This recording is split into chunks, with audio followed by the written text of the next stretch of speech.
Yeah, g'day. It's fugitive Australian journalist Shane Dowling from the website kangaroocourtofaustralia.com. Now, the high-profile Toowoomba alleged rapist who can't be named was back in court today. Can't be named because that's under Queensland law. You can't name the person until they're committed for trial. But the law is about to change there before the Parliament. It might only be 2 or 3 weeks before they are changing. The alleged rapist's lawyer raised that in court today.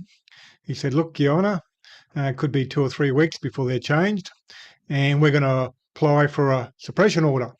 So if they are changed and they're made retrospective, which they're apparently going to be, that means we can name him. But the alleged rapist is going to apply for a suppression order. Chances of getting a suppression order aren't high. In fact, they're very low. We have a thing called open justice. But in saying that, I've had 2 super injunctions issued against me in defamation cases. That's where you can't even tell anyone there's a court case, and that happened in New South Wales. So just because under the law they're not meant to get suppression orders, that doesn't mean it won't happen. But anyhow, he's running the gauntlet because it's only a few weeks before we will be able to name him. And he has to try and rush through suppression order application. And the magistrate said today that you might be able to get a time or might struggle to get a time for the hearing for the suppression orders. And by that, I assume the magistrate meant within that 2 or 3 week period.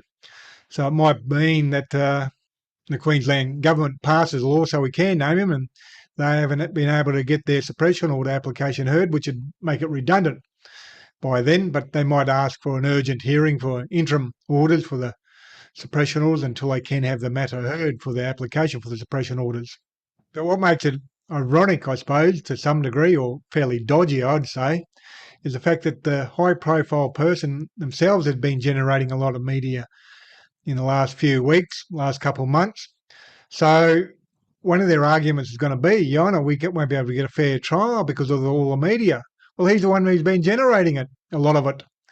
So the argument is going to be quite scandalous. And in fact, maybe that's part of the reason he has been generating as much media as he can over the last few weeks, last few months, to try and make sure that he can get a suppression order for the matter when it is heard in Toowoomba. So any suppression order application, the magistrate or the judge who hears it should be made aware of the fact that the applicant themselves are the ones who've been generating a lot of media, and maybe they've done that deliberately to help themselves get a suppression order for the rape trial. Now, if that is the case, the applicant should be charged with contempt of court, trying to pull a swifty. And the lawyers too, the lawyers that have to know that. So the lawyers are going to have to stand in front of the judge or the magistrate and just bullshit on like no tomorrow. Lie and deceive. Oh, look, Your Honour, he's been getting all this media coverage. We're not going to be able to get a fair trial. While failing to tell the court that the applicant themselves is the one who's been generating a lot of that media. Now, the next hearing is set for the 20th of September, so we might be able to name him by then, who knows? And I'll keep on following up on this matter. And Kangaroo Court of Australia's independent media.